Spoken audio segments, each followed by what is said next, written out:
Hi guys! Hi everyone! Good evening! This is Manay Gina and welcome back sa aking YouTube channel. So guys, another mini vlog for today's video at ang ating pag-uusapan ay walang iba kung hindi si Kyla Estrada at si Daniel Padilla.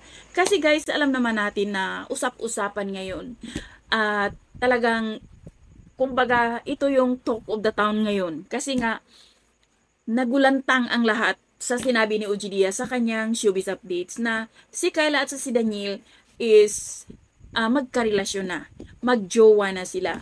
So ngayon, maraming mga netizen ang na-confuse kasi sinasabi nila, basta pag may mga post about kay Kyla at saka kay Daniel, ang nasa comment section palaging sinasabi na paano, magpinsan naman sila or kaya paano magka-relatives naman sila. Guys, hindi sila magpinsan, hindi sila relatives at hindi sila blood related.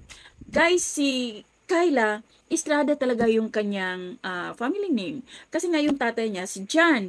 Ngayon, si Daniel Padilla, hindi Estrada yung apelyido niya, Ford. Kasi si Carla, ang Estrada na ginamit niya is screen name lang. Hindi niya totoong apelyido. So, hindi sila magka-relatives, hindi sila blood related ni Kyla at saka ni Daniel. So, maliwanag. At ito pa guys, alam kong marami talagang na-excite. Kasi nga 'di ba, sa ilang taon bang naging single si Daniel, ilang taon na naging single si Kyla. So ayan na. Talagang siguro sila yung pinagtagpo ng tadhana. Pero yun, hindi sila blood related. So yun lang guys. Thank you for watching. Until then, bye. God bless everyone.